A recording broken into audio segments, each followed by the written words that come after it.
Tuungane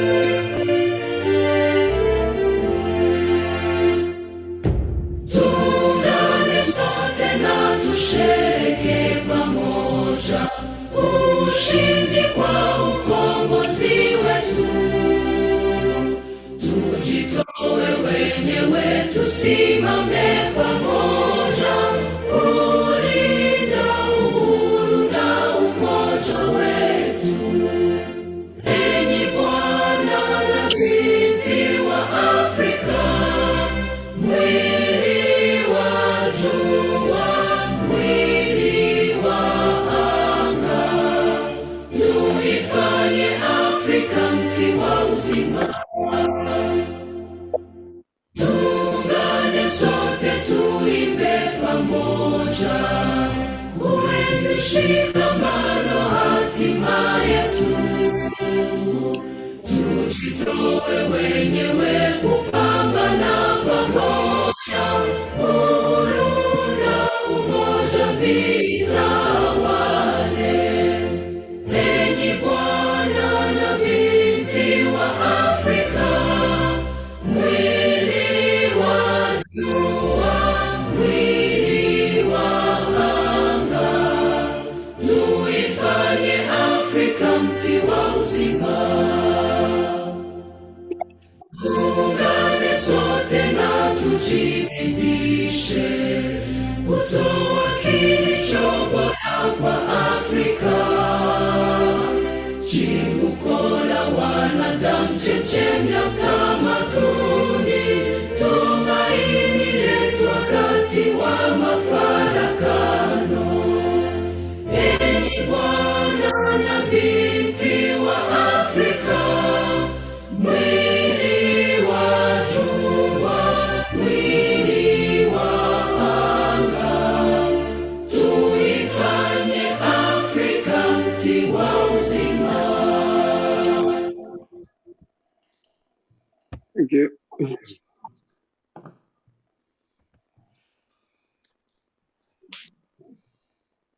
Welcome to Global Peace Studies for Sustainable Development in Africa. I will now take a reading from Peace Studies in a Globalized World by Liu Cheng and Egon Spiegel. And the title is an interesting one, The Global Emergence of Culture, the Essential of Future Peace Building. If we could all please mute our microphones, that will be quite helpful. Thank you so much. The global emergence of cultures, the essential future peace building. In their bird's eye view of world history, the historians William H. McNeill and John Robert McNeill present a brilliant synthesis of a world history organized around the theme of unfolding webs of human connection. In the summary of G. John Eckenberry, all of humanity today lives in a unitary maelstrom of cooperation and competition. And the global spread of ideas, information, and experience constitutes the overarching structure of human history. The first human webs of our distant ancestors were formed through the rise of speech, migration, and primitive agricultural groupings. Metropolitan webs became integrated into the old world web, connecting Eurasia and North America. And in the last century, local and regional webs have merged into an increasingly dense cosmopolitan web. Driven by the search for efficiency and advantage, humans have engineered increasingly complex social organizations, creating the wealth and power, but also the inequality and societal antagonisms on display today. The major theme of the attempt of the McNeils is the construction and expansion of human webs or interconnections that the cultures and civilizations together ever more tightly. The emergence of webs binding societies together through transportation, communication, economics, politics, and integration with the environment. Peace studies as to realize the global emergence of cultures as much more as only a structural essential of peace building. The structural change is the result of a personal change and also its condition.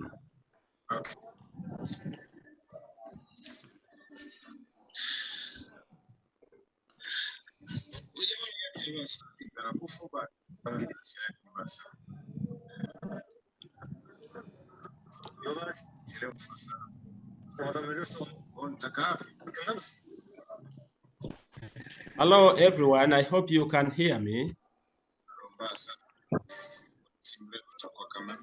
Welcome to Global Peace Studies for Sustainable Development in Africa. Welcome to Global Peace Studies for Sustainable Development in Africa, where we discuss pertinent issues of peace and sustainability around the world and across Africa. It's a pleasure having you all today. Thank you for joining us. And I believe that the speaker is here, Dr. Hendrik Bullens. And we have an important theme today, which is forced mass migration, evolution, and culture. And I think we need to pay attention to this new word, evolution, and that the speaker will be talking about it for sure. And so welcome to Global Peace Studies. And you are welcome to Global Peace Studies. As always, it's a pleasure seeing you all. Dr. Bullens, oh, nice to see that you're around. What a pleasure. And Dr. Hendrik Bullens was with us actually a few weeks ago, so probably he needs no introduction. However, to say a few words, Maurice, please. Maurice, please, could you mute your microphone? I would like to ask everybody to please, mute your microphones so that we have a smooth program for today with a very important topic. And so Dr. Hendrik Bullens, who is Dutch South African, a multidisciplinary social scientist with a trilingual background based in Istanbul, Turkey. He has been also teaching at various universities and published quite a lot. In fact, he has also, published with us and at Global Peace Studies and the Africa Peace and Development Network. So it's a pleasure really having you, Dr. Bullens, and I can see that you have shared your screen. That's very nice. So please, you are welcome to start your talk. Thank you for joining us. Now you are on. The mic is on. Close it. Yep. Hello, Yes, hello, Dr. Bullens. George. Yes, hello. I hear you.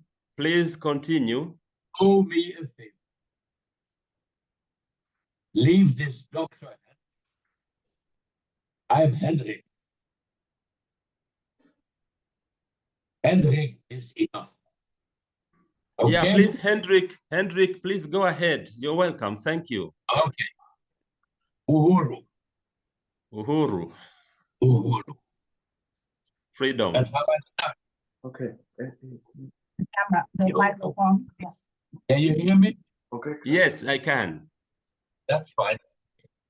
Good. Okay. Yeah. My grandparents were Dutch Boers. They were from South Africa.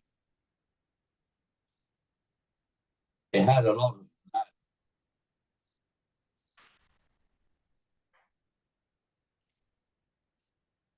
Can you hear me? Yes, but if you could be, please, close to your microphone.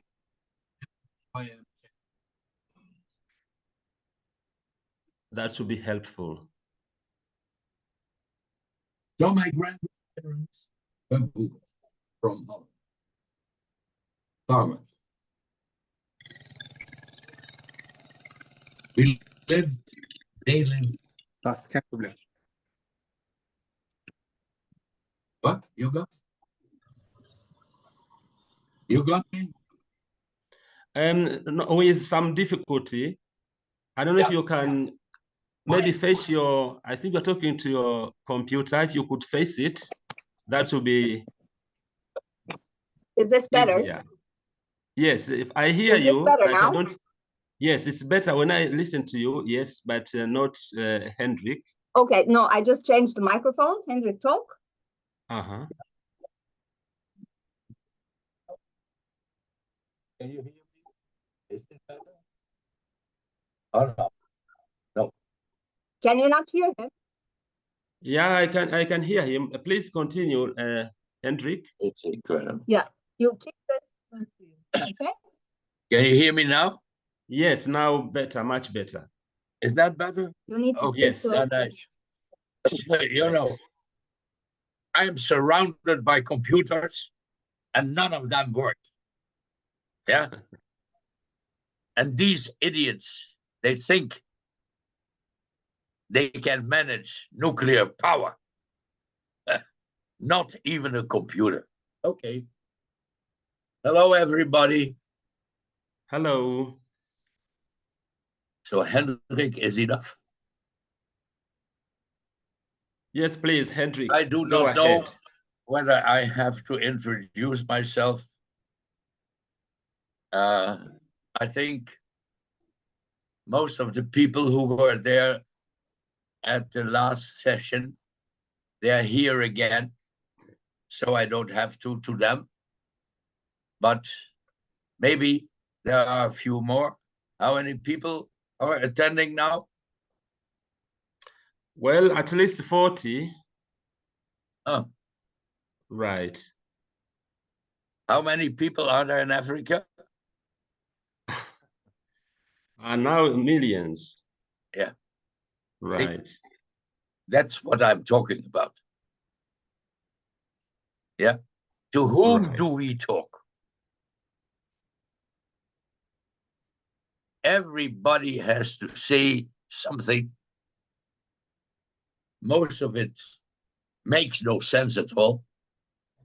But, you know, as we say in South Africa, everything has been said, but by me. Somebody commented? Yeah, sorry about that. There was some background noise, so I've just muted that person. Here's Go nothing. ahead. Go ahead, please, Hendrik. It's completely silent here. I hear you. Just please go on. Although I am in the middle of Istanbul with 18 million people, a horrible place. You cannot live here. You can only try to survive. Okay. Hello, everybody. Hello, Hendrik. Go ahead. Hi, we are listening, sir. Yeah. Here are my, this is my talk.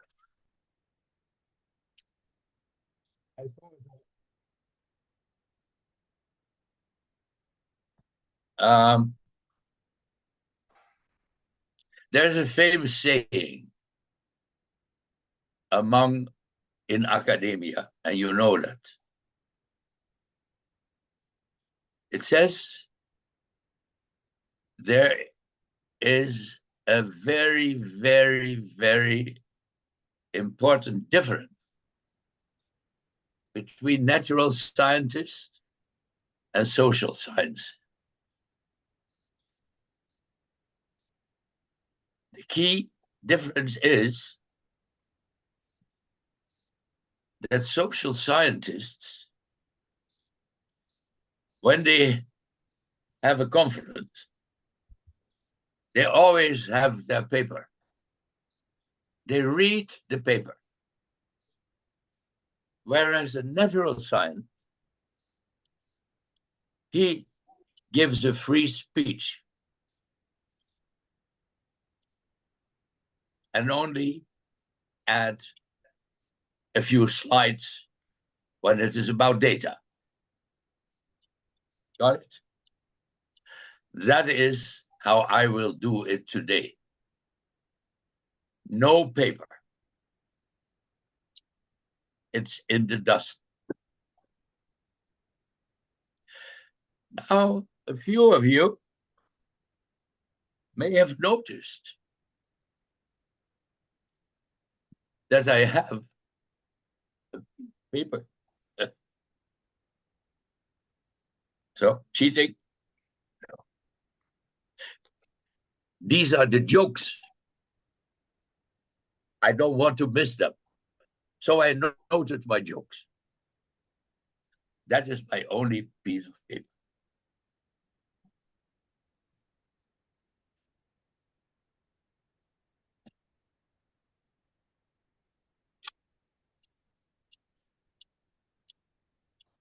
I don't know whether I will have time to come back to that. What? A lady is saying something? Hello. Yeah, there's somebody speaking, but that's a mistake. Please go ahead. Sorry about that. Yeah, okay. I just go on. I cannot get closer. Yeah. Otherwise, I would have to creep into the computer. That is a little bit too close. Right.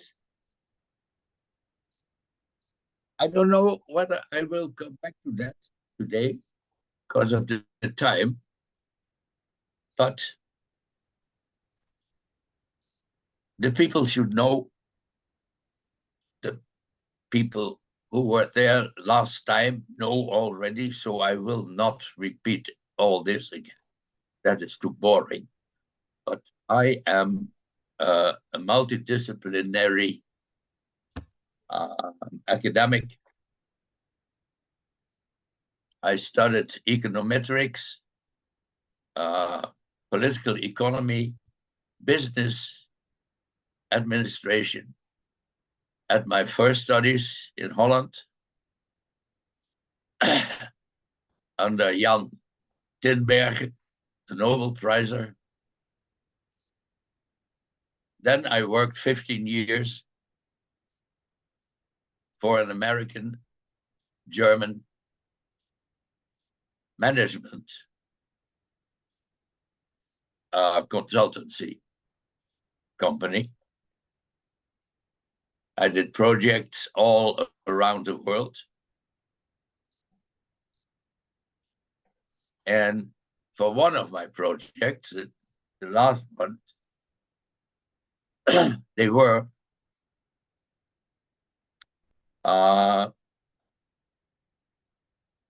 reform schools.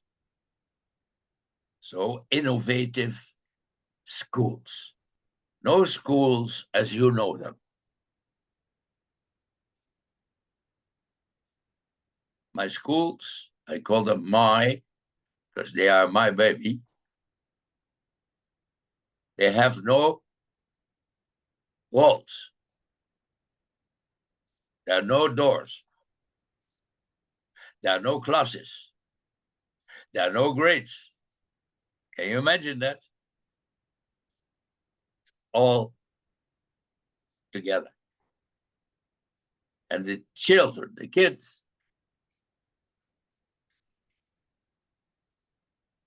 they don't have teachers. The teacher is just there to answer questions when they have questions. For instance, where can I find this and that? what means, sorry, what is a non-linear function? Who was Che Guevara? That's what the teachers have. And the kids, they are there for 11 years. They compose their own syllabus. They do math when they need math. They do archaeology when they're interested in where Homo sapiens comes from, our subject today. What is good and bad? What means moral, ethics? Is there something in the Bible? Your topic, not mine. What does it mean at all? How do you deal with things like that? That is what these kids do. And you know, probably, at least the teachers among you, there are the famous OECD studies, PISA, from the Italian town of Pisa. They are international tests which measure school achievement. School achievement from students, kids between 6 and 17.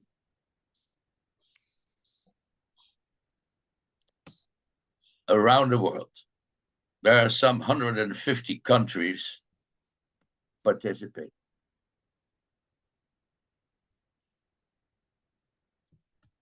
My two schools always participate. They are on the top. They are among the top.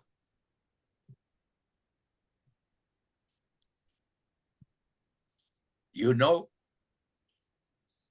who are the hindmost? What do you think? What do you think, George? Who is the? Could you repeat the Who question, would be please? among the hindmost? School achievement. What would you think? Well, I would think of some, schools in the, like in Europe, in America, or South Africa. Doesn't matter. Anywhere in the world. What do you think? Come on. Don't be shy. Well, no specific answer. What? Maybe somebody can assist us with that. Yeah. No. Anybody in the audience? Would you think? Which countries are among the hindmost? Hello. This is interactive. Okay. All right. So, yeah. Participants, maybe somebody would like to respond to that. Because I can see that our speaker wants interaction. So, Hello. Hello, yes, sir. please. Come on. Yeah, the question again, sir.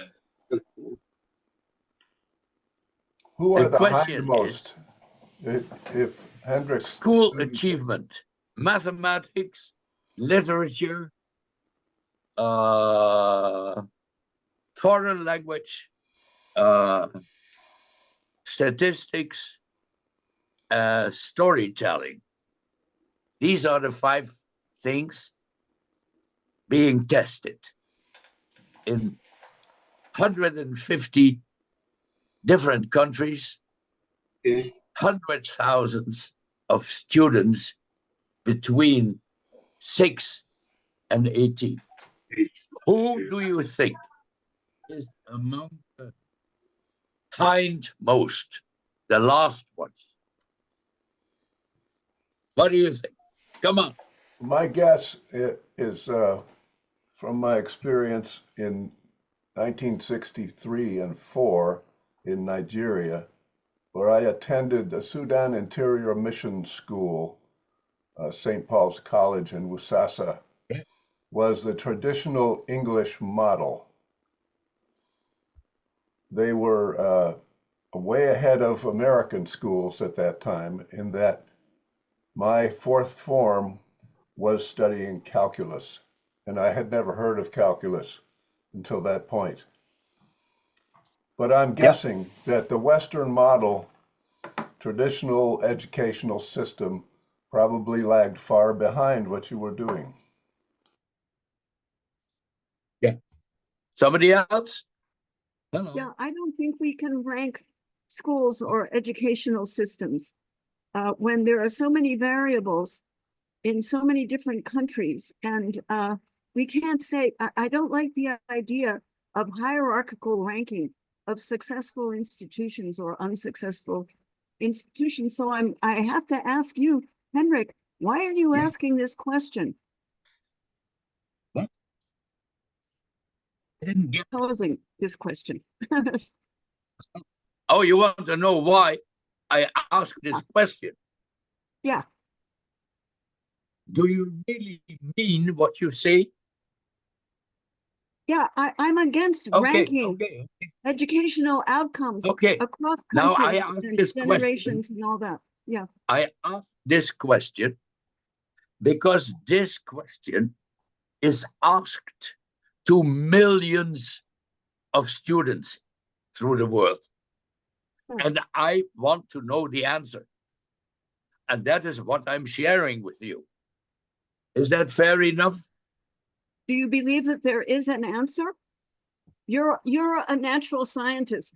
You're the guys that think there's one answer to every question and you can find Wonderful. it. I don't agree with that. Yeah. I'm going to mute myself now because I know you don't want to hear what I have to say. What is it? Okay. No, it's all about gender, isn't it? Answer it's not all about gender. It's about thousands of variables. Yeah, the answer, my dear colleague, and I pinpoint here, is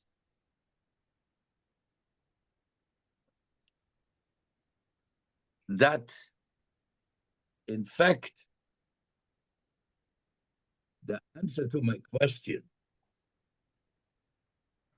is within what you have been asking. It is all about dialectics. The answer is the two hindmost in these studies are Turkey and Greece. Could you repeat that, the answer please? to your question. Forget about the European model,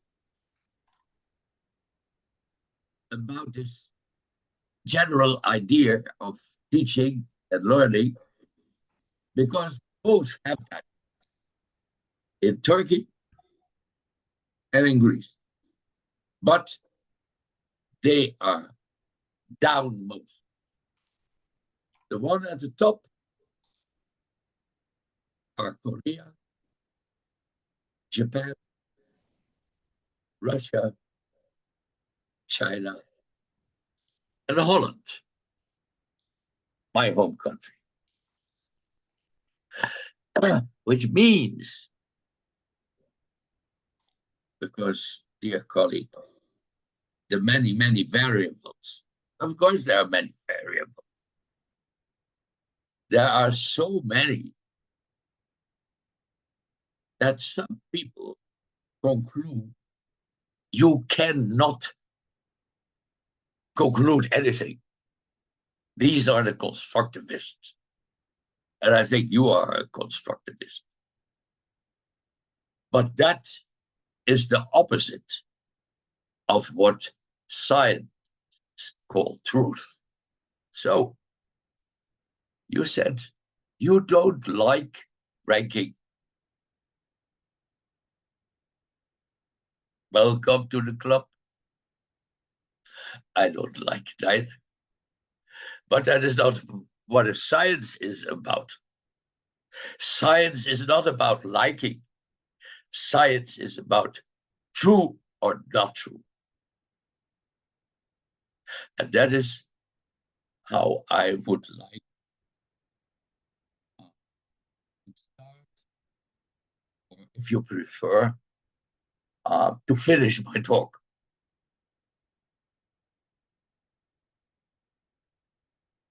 Evolution of the emergence of the bad from prehistory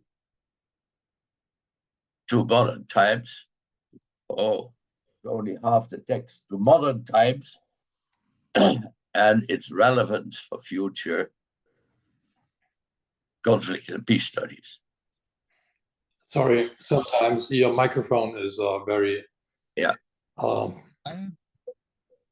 On this subject, I think since I learned Hendrik, please could you continue as kindly- you are doing. You are quite clear. I could hear you. So please stay back to where you were. Yeah, I'm almost inside. Yes, the that's computer. great. Okay. Right. So, so I do not have a paper to present an actual study, statistics, as is usual in social sciences. What I have to present is I want to share a couple of insights and a couple of data you may not know from my studies of the past 4 decades. And to cut a very, very, very long story very, very short,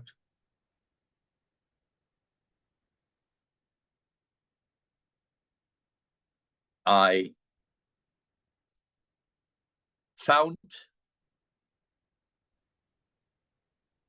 something which I did not expect. It was against my expectation. Or to put it in the words of modern neuroscience psychologists like Daniel Kahneman, I have always been trying to avoid the so-called confirmation bias.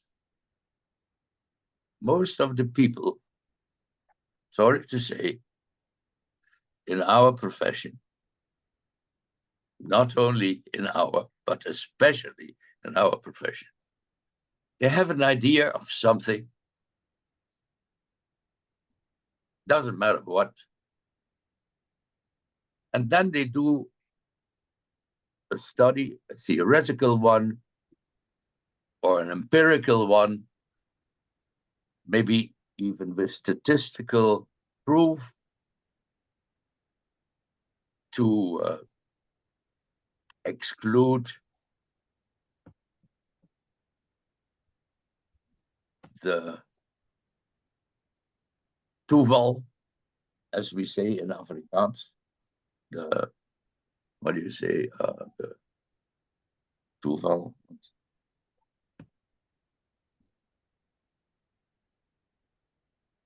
What is toeval? Arbitrary, random. You know what I mean. So you exclude it with P. The lower the P, the better. P should be below, at least below 1%, which is not much in my opinion, but anyway. And I found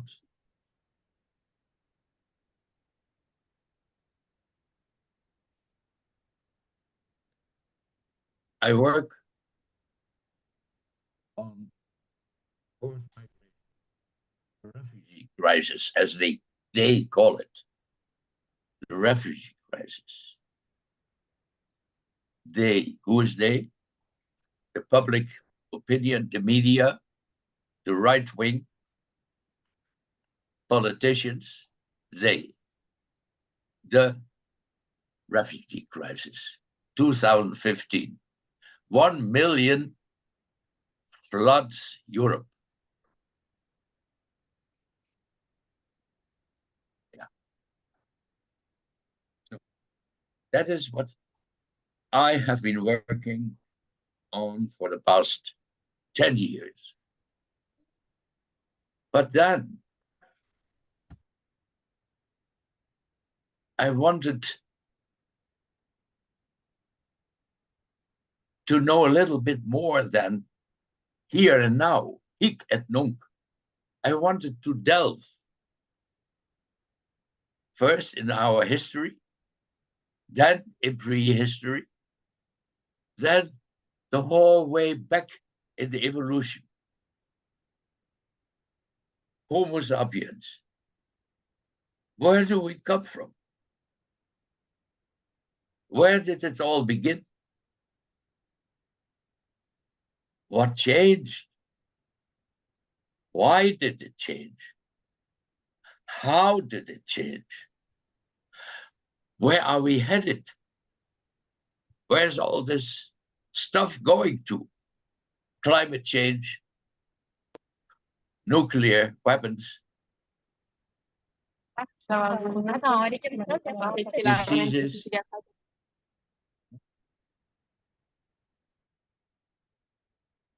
I didn't hear you, I'm sorry. It's all right, Hendrik, just go ahead. Somebody was speaking just in the background. Yeah, So, yes, we are listening.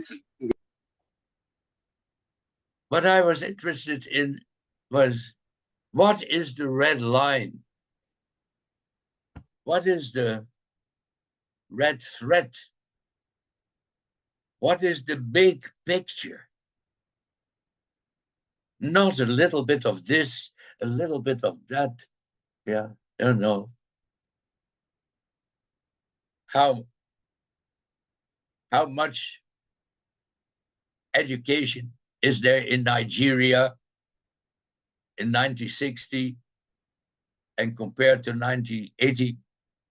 Important questions, but not mine. My questions are the big pictures, the things that I would say they impact our lives. For instance, you are a group of Catholic universities, and I am convinced that your Catholic religion has an impact not only on your life, but also on what you are teaching. Whether you admit it or not, whether you are aware of it or not, doesn't matter. I explained this last time because I have had a Roman Catholic education from my birth cradle to the university, who was run by Jesuits. And they are said to be the intellectuals among the Catholics. And you may remember the people who were there last time that I said I concluded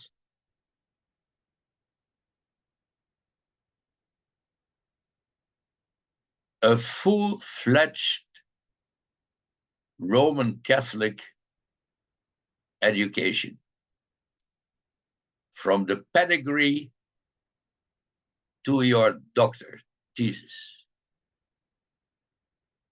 The best pedigree to become a full atheist is Roman Catholic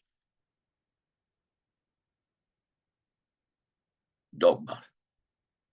And I will not repeat that here. But to come back to my point, where does it all come from? Where does it all go? The good and the bad. I hope, I'm sure you understood. It's a word game. I love playing with words. Evilution. So the evolution of the evil. Where does it come from? Now, I feel very honored to have been invited by a Catholic circle of universities.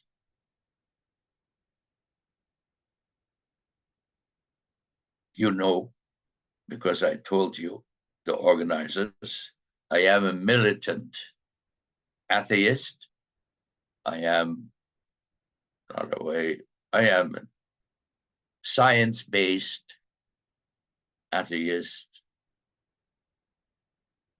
I am a humanist atheist.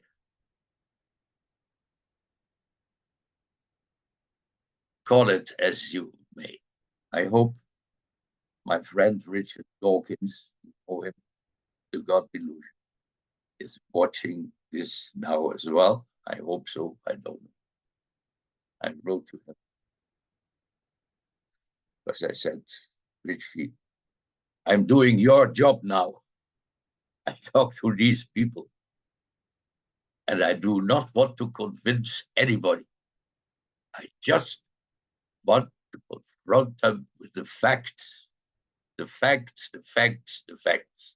So when I talk about religion, it is not about liking or not liking. It is about what is true and what is not true. And I would like to give this ball back to you, the Bible. Where did it all begin? God, Spirit, dwell upon the waters. And God, there be light. Please stay closer to your computer again, Hendrik. From where on? Yes, please. Yeah, that's fine. Go ahead. So I said, I would like to give this ball back to you. The question, where did it all begin? The Bible, the book Genesis. God's Spirit dwelled over the water, and God said, let there be light.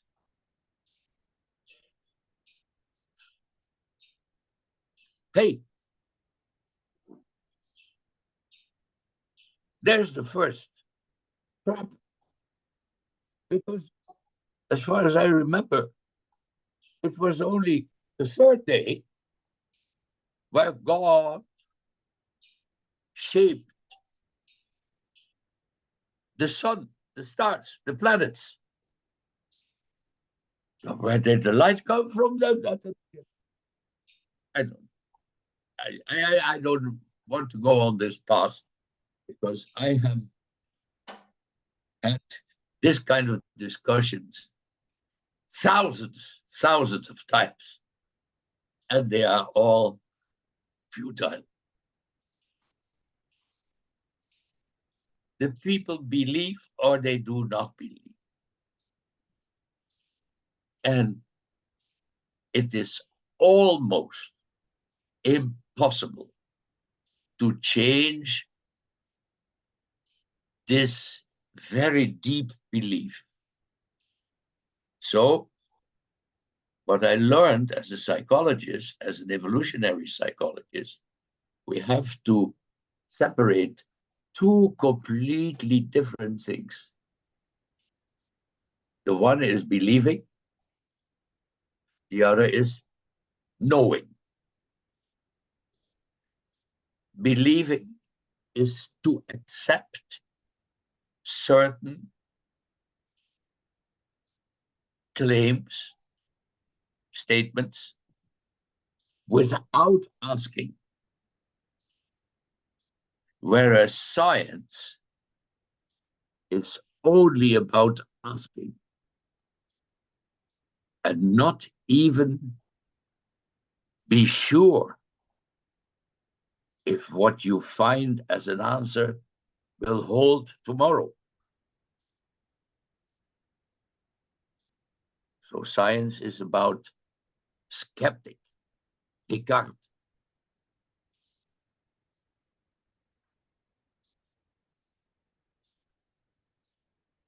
I think that is why I am always doubt. Don't accept anything what people present to you. And in this case, all these Martin Luther, he was a doubter. He didn't go far.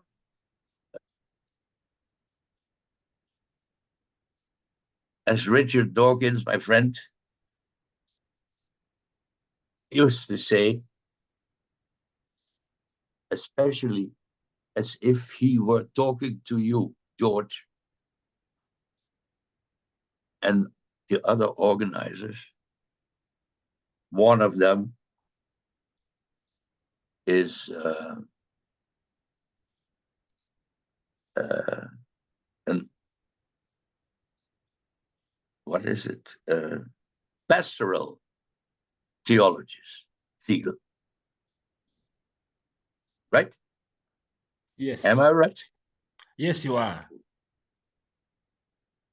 I hope he's watching, but I'm afraid he is not. I don't see him on the list here. Egon Sorry. Siegel. This goes to him personally.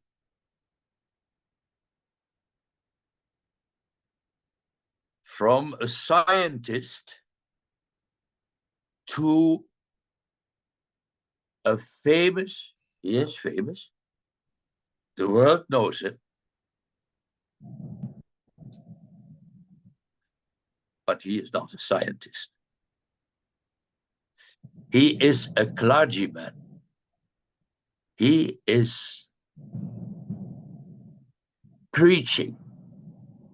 He preaches the Bible. Now, this is very important. He is a professor.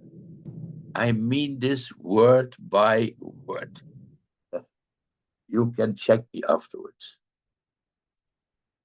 He is a pastoral theologist. What does that mean? Did you ever think about that, George? No, you didn't. You just have him on your list, because he is a known person, you should think about it. Use your brain. That's why you have it for. A pastoral theologist is a person who knows the Bible and the rest by heart. But their students are not the believers in the parochial community. No. Who are their students? Their students are priests to be. Okay? Agree? They teach priests to be in the seminar. And as I told you, I have had a full-fledged Catholic past. So I know what I'm talking about. I have visited this kind of seminars. And in these seminars, the theologist, the pastoral theologist, he has only one job. And what is it? He knows damned well that among his students, priests to be,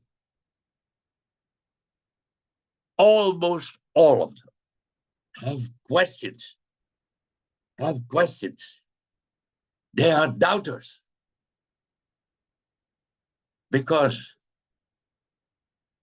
priests, when I talk about them as an atheist, I do not think that they are stupid. They are not stupid at all. They are very intelligent.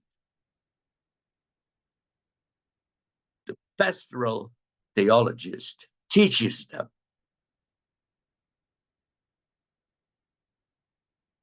how to express their doubts within the seminar, not outside. Don't ever share a doubt with your community. Did I make myself clear, George? And I think this is a crime. It is an intellectual crime.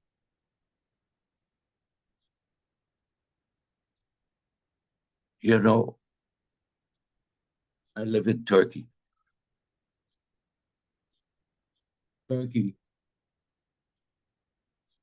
as you know, from the media, from the refugee crisis, we have more than 1 million refugees from Syria alone. Some 500,000 of other countries, from other countries like Afghanistan, Iran, Iraq, Somalia, all over the world. This country is Islamic. Islam is, as you know better than I do, one of the 3 or 4 main so-called great monotheist religions: Roman Catholic, Protestant, Judaism, Buddhist, Hinduist. And there are a handful of others with minor differences, but the core of them is all the same. It is, you ask yourself, dear audience, dear George, ask yourself, all believe in some kind of supernatural power. Call it God, call it Allah, call it the big snake, as the Aboriginal do. Australia, I lived there for a couple of months. Wonderful. We've lost your voice again. What? Yes, please proceed. Can you hear me? Yes, I can. So I said, all religions have one thing in common. That's the key feature after Aristotle, the defining characteristic. All religions believe in some kind of supernatural power. Call it God, Allah, the big feathered snake, as the Aboriginals do in Australia, down under, where I lived a couple of months. Wonderful people. Aboriginals, by the way, they don't talk about Earth or planets. They call the place where we are, where we live, they say, big story place here. Big story place. And then they start talking, the stories. It's wonderful. Wonderful. Now,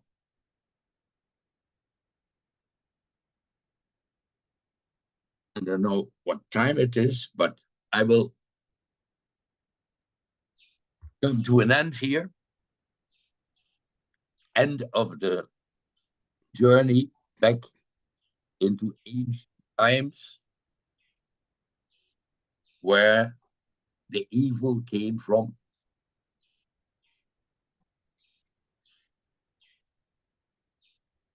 Because that is, and I don't have to explain that to you. So if you had expected that, then that was a mis-expectation.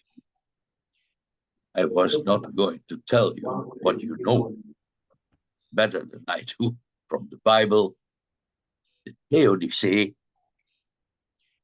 The big question, which I am not going to answer for you, but you have to ask it yourself.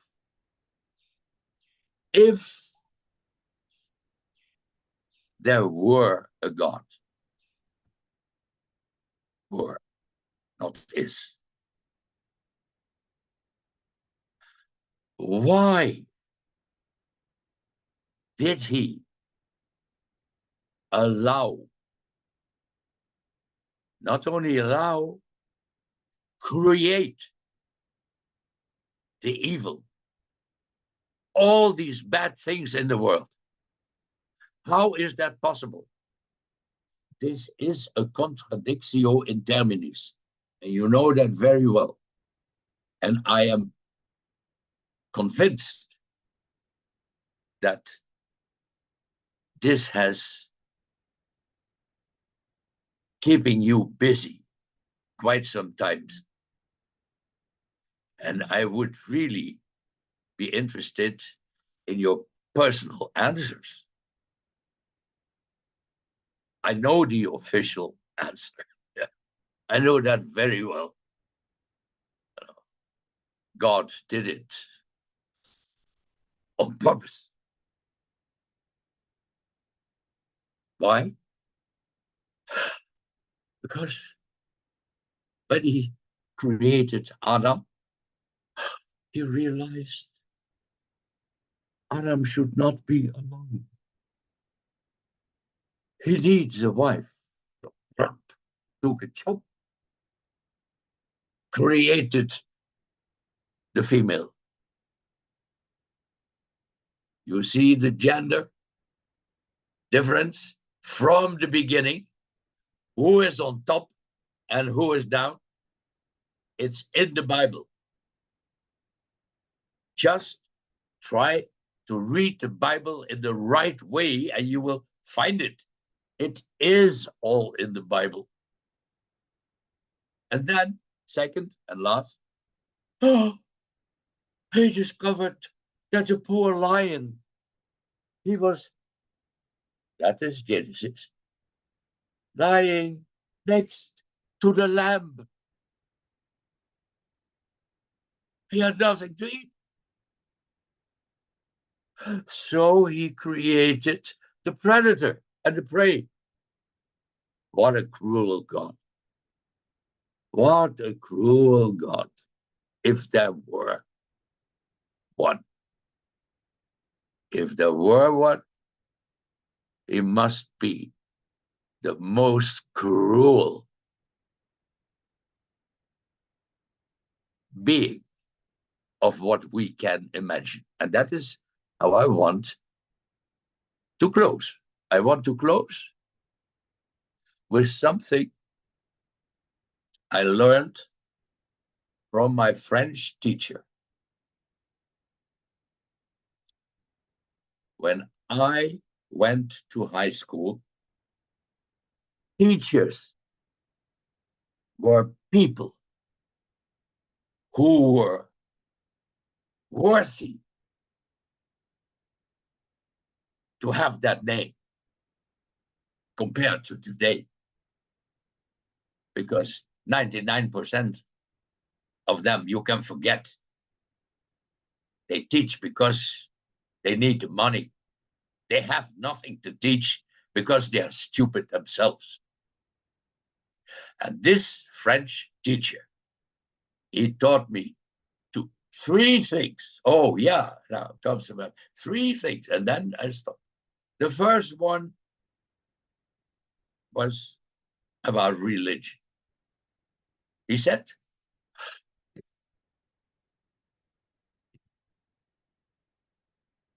he always had a little group of students who were interested. Most of us, they weren't interested at all. But I wanted to learn French. And he said, dear Hendrik, mon cher, Henri,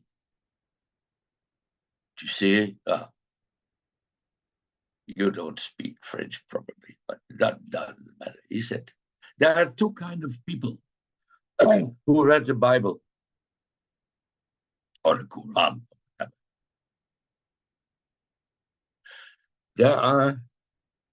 There's the first group. They read the Bible.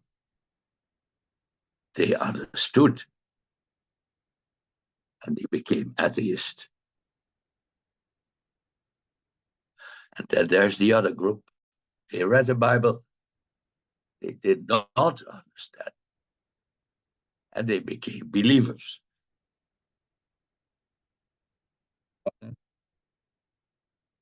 Write it in your dictionary. Never forget that. And the second thing he taught us was, it has also to do with our topic, religion. Because oftentimes, when I have discussions like here, after a talk, and they are mostly the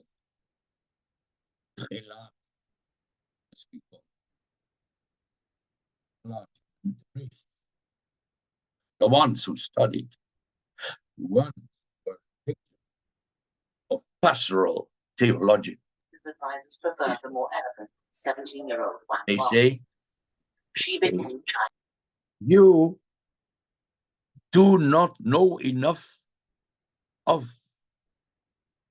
the Bible, Roman Catholic belief, etc., etc. They are the worst of all. That is why I said there are two kinds of people. Yeah. The ones who understood, atheist, not understood. Yeah, believers. And the second thing connected with this from my French teacher was, you do not have to eat the whole egg in order to find it rotten. One bit is enough. C'est ça pour aujourd'hui. Merci beaucoup, vous autres.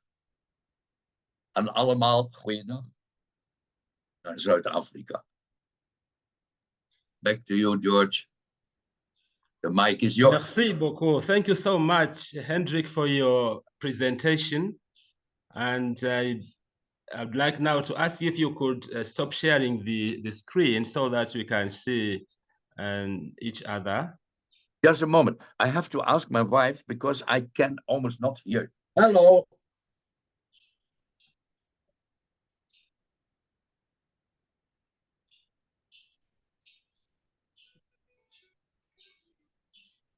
Right. So this is Global Peace Studies for Sustainable Development in Africa. Hello. Hey. Yeah, come on. I don't hear anything. I don't hear anything. So we hope that will be sorted out soon.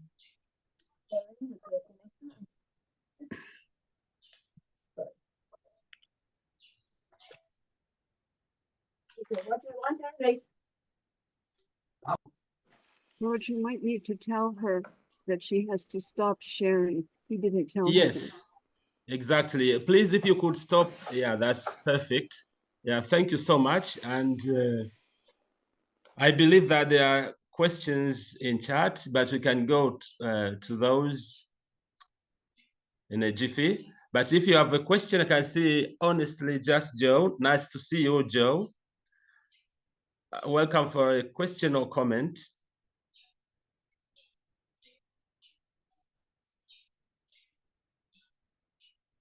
Joe, can you hear us? Yes. Yes, I can. Please. Can you hear me? Yes, I can. Nice to see you. Well, at least I know that you are there and I can hear your voice. Yes. Great. Yes, thank you. I have so many questions, but I'll just ask 3, okay? To the professor. So I'm curious. I don't know if he can hear me. Basically, I'm asking how do you, as an atheist, define the bad? So I'm looking at the topic. Where are you, George? Hello. So the first question from Joe is, okay. Now, as an back. atheist, I'm sorry. Oh. I had to go to the loo. All right, that's okay. I am a human being. Sure. Shakespeare. To pee or not to pee? That's the question. All right, please go. That's fine, Hendrik. So, Joe. Hello, Agbota. Hello. Joe, you can complete your questions and then they will be answered. Karl-Heinz, I know you. Hello. Okay. Where are we? Okay, I'll just ask them all. And then he'll respond. Okay, so the first one is how do you, as an atheist, define the bad or the evil? So I'm curious how how you, Hendrik, define Yeah. evil, and then also Hello. what did you use Hey. as a variable for your study? Wait a minute.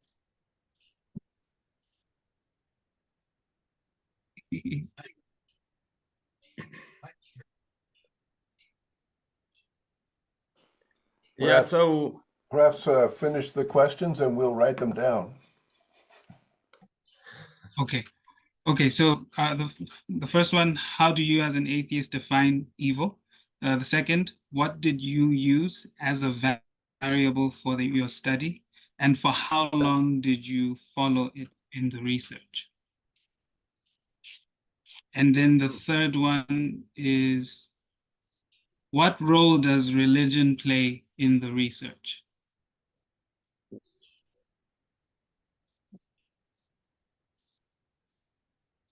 Who asked me? I don't know who put the question. Joe. Oh, so now this is my answer. Are you sharing the screen again? I am not going to define the bad, violence. Can we please, can we stop sharing the screen? What? Can we stop sharing the screen? Of course. Yes, please, so that we can see one another. A world famous picture. You know that's all. It is him who I met her when I was there. She is grown 3 children, still having horrible scars from the Agent Orange. Democratic America.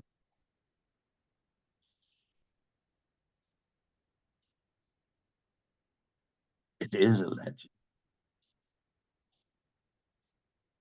There is no democracy in America. And Trump is only the tip of the iceberg. And just put something warm on, because we are having very cold times. Is that enough to your question? I think it was, John. Yes, yes, yes. I wanted to hear your perspective. I think I get where you were coming from. Yeah. Maybe a short remark, because it doesn't matter what you write about when you're a scientist. It always starts with the definition. How do you define this? And in 99% of the cases, it is, oh, it is very difficult. There's this, there's that. And then you go ahead. You don't care what the others define or not define. It is just your academic Bible who tells you you have to pick up this question without answering. That, by the way, is the job of 99% of academics. Pose questions, do not answer them.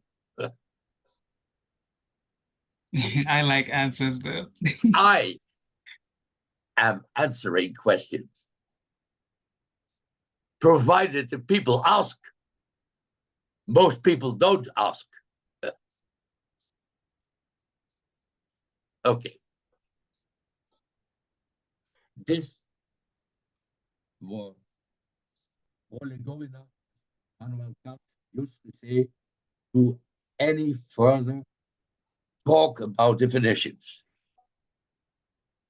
What most scholars, especially those from so-called social science, which is a contradiction in terminis as well.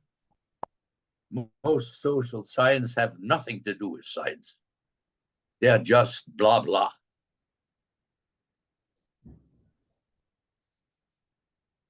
Immanuel Kant.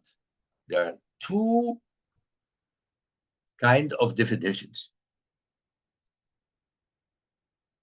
So it is about not how do you define violence in this case, how do you define gender, how do you define Africa, how do you, whatever. It is a meta question. It is the question of questions. It is the mother of all questions. And it is, what is the definition of definition? That's what it is about. Then you come to philosophy. I mean, good philosophy, not bad philosophy. Philosophy of science. Epistemology.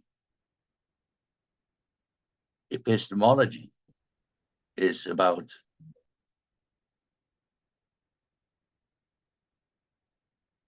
why do we know what we know? Epistemology is about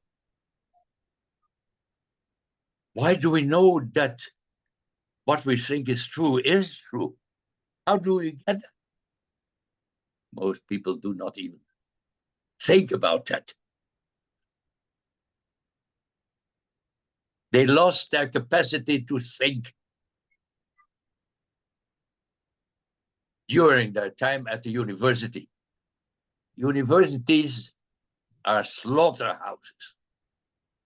Universities are slaughterhouses of the mind.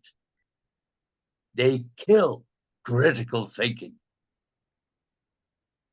Okay. Take home message. Two kinds of definitions. The first one is Aristotle. Aristotle.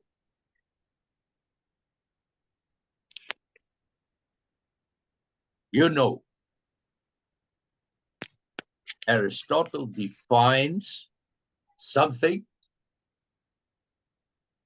a genus, and then the difference. So you start somewhere in the tree. They are the so-called logical trees. You know that? A mammal. Yes, no, yes, mammal. Has a tail, fur, bites, barks. Yeah, a dog. Yeah, and so on and so on. And then up you have, you know, your little poodles and all the other. That is the Aristotelian way of definition. Now, I give you one other take-home message. Question. Hey, what about the dog with only 2 legs? He lost 2. Isn't that a dog anymore? What about the Chihuahua? He does not have fur. Maybe he also has only 2 legs. And he does not bark. Is that still a dog or not? See, that is where Aristotelian thinking brings you into a quagmire of questions. I'm an atheist, so I say, thank God, thank God, there was Ludwig Wittgenstein. And Ludwig Wittgenstein, if you did not read Wittgenstein, you should. You have to read it. If you did not read, you cannot call yourself an intellectual. You can call yourself an academic, yeah, but not an intellectual. To be an intellectual, you have to have read at least Karl Marx, Das Kapital, und Ludwig Wittgenstein. Now, Ludwig Wittgenstein, he is the incarnation of the devil's tablet, the advocatus diaboli. He is the one who puts the dangerous questions. Now, Ludwig Wittgenstein, there are two. I call Wittgenstein 1, Wittgenstein 2. And Wittgenstein 1 is the one who lived and worked in the 1910, 20, 30.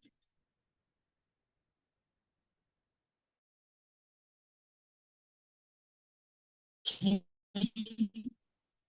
was of the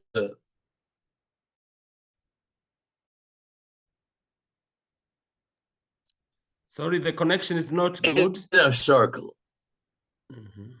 in the literary sense of the word. Ludwig Wittgenstein in the 1920s, was one of the literary Vienna circle, der Wiener Kreis. You know about. They were the fundamentalists in philosophy, modern philosophy, logical empiricism, as the general term was. Carnap.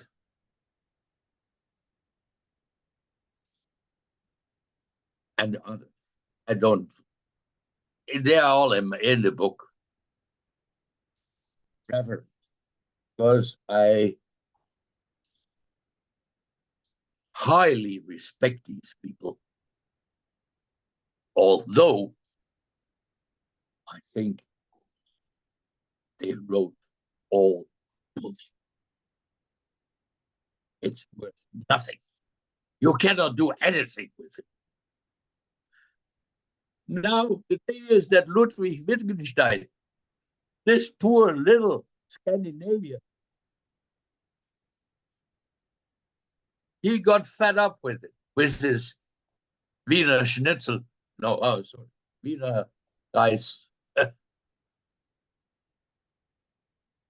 And he went to school. He became this big philosopher, an elementary school teacher. And he told stories to the kids. And after 30, 40 years, Ludwig Wittgenstein came back. He is an aristocrat. I was friends with a cousin of Wittgenstein. And he wrote the so-called philosophische Untersuchung, the philosophical investigations.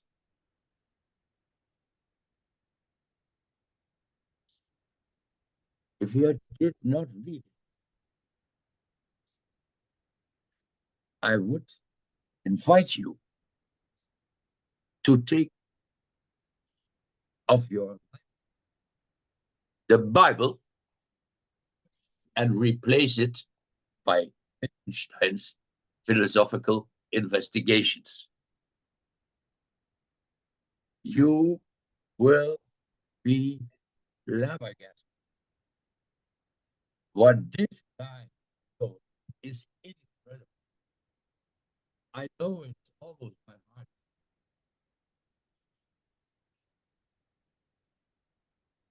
And the thing is, the philosophical investigations, the philosophische Untersuchungen, they are the complete 180 degrees opposite of his Tractatus Philosophicus from the 1920s.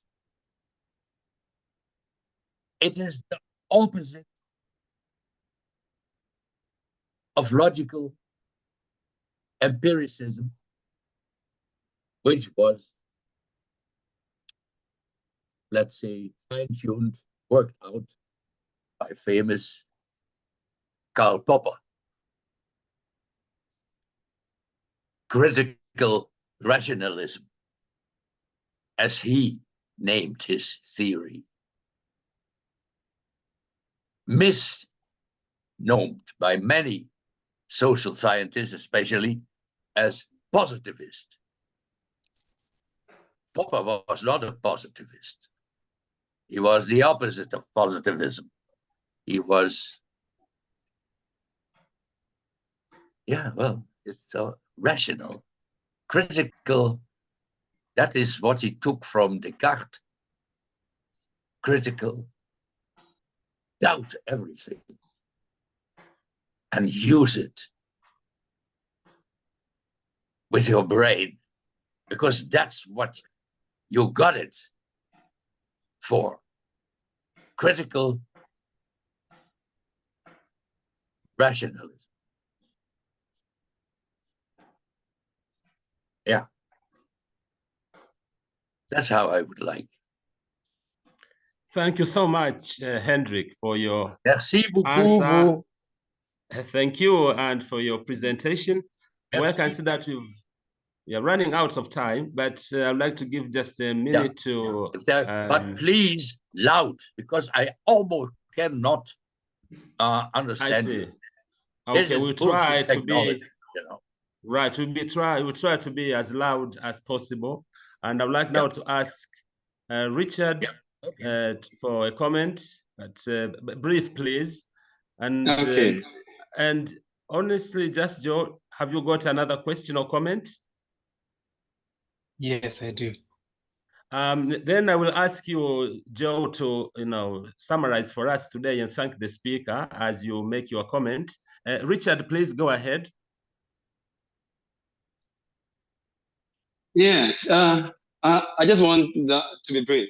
Though I didn't hear Dr. Hendrik properly, but I remember my teacher one day who talks, and I find it difficult to hear.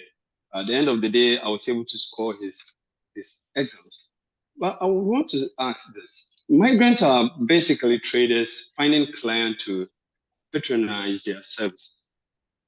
And at the end, they come back to where they're from. Why should this be an evolution? And two, does culture from which life existed since ages also take this migration issue to be viewed as evil? I don't think I will need a lengthy answer anyway. Thank you so much. Hey, thank you. Could you please? Yes, sir. Repeat, because I did not understand your question. Yeah. Oh, I'm sorry, sir. A question always ends with a question mark. Yeah. Okay. That's right. Okay. What is I said migrants are basically migrants. They are basically traders.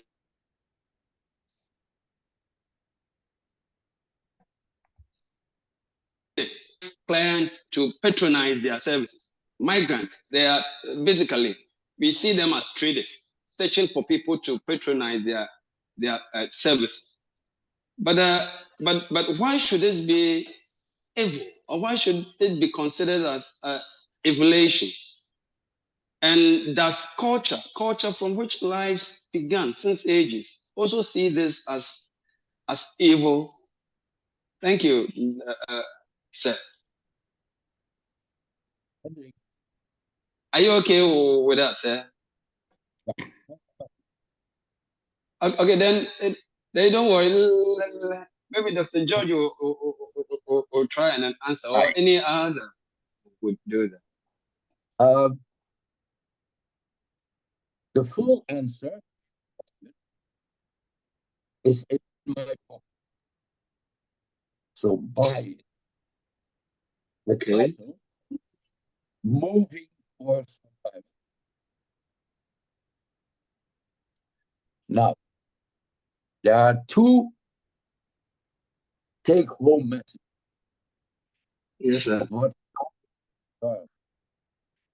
and that is the answer to your question. First, yes,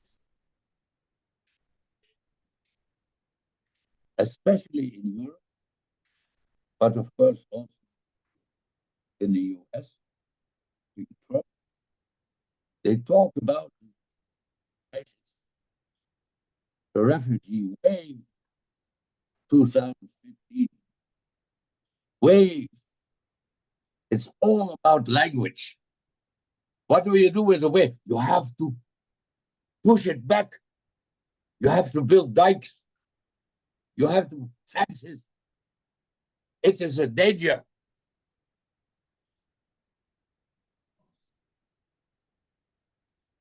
The first book, the first volume on this topic, it's coming about in the next month to be published. I went back into history, into pre-history, into evolution. What did I find?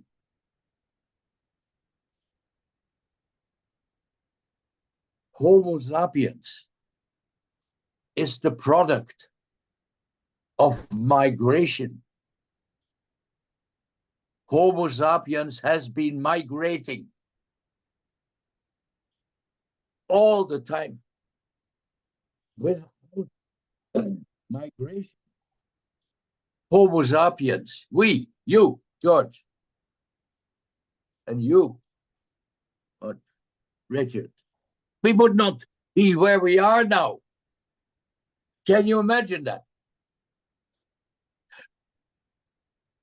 I used to say we would still be in our rock caves. No, not even there. So, message one, migration for survival is in our genes. It's in our DNA. It is not 2015. These are nothing but these bullshit right-wing, extremist, fascist politicians and the idiots who follow them. Okay. Message two, and that is now what we have been experiencing since 2015. 1 million Syrians in Turkey, only Syrians, 500,000 from Afghanistan, Africa, other countries. only here in Turkey, let alone all these other countries. Bangladesh. It's incredible. What happens there, it is inhuman. It's not just about bad politics. They are criminals. They are nothing but criminals who do that. Not just Trump, who put these little babies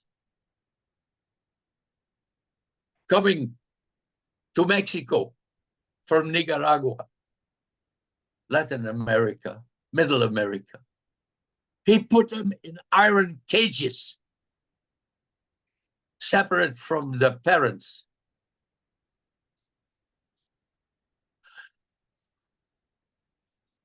And I am not talking from a moral point of view, because I am an atheist. On moral. You know, most of the time of my academic life, it was in Augsburg University. It's a very famous one because there was Schumpeter. So the guy who established the evolutionary economics against the neoclassic idiots, free market.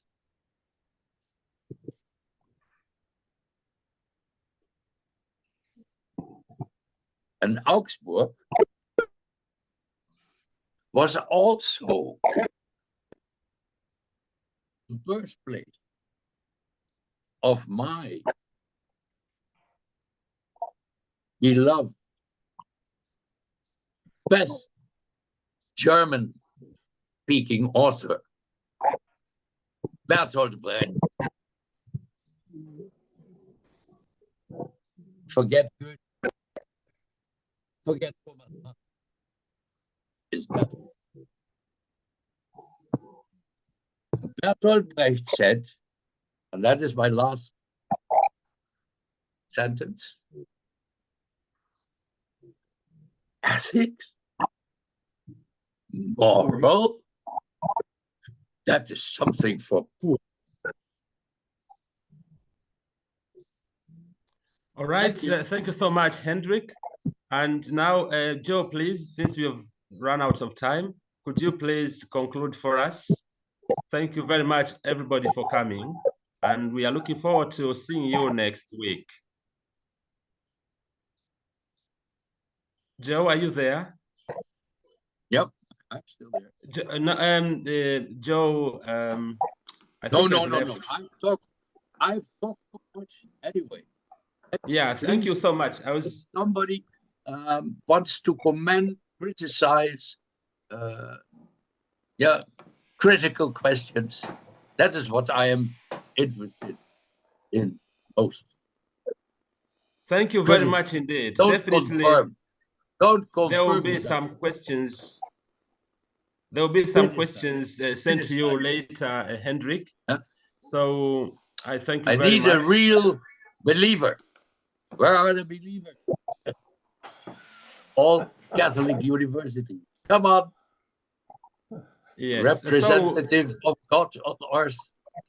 Yeah. I'm sure there will be another presentation on the same topic in the future, and then we can discuss in details, because we don't really have enough time for that. But I really thank you, Hendrik, and I thank everybody for your participation. All the best. See you next week if you can make it on Wednesday, same time. Bye-bye. Okay. So you understood. I did not want to insult anybody. I just want to talk about the truth, whether you like it or not. Could I please have Hendrik's email address? Yeah, Could I please have Hendrik's email address? Yeah, I will email him as a believer. it's here. Dr. Hendrik Bullens at All right, Gmail. But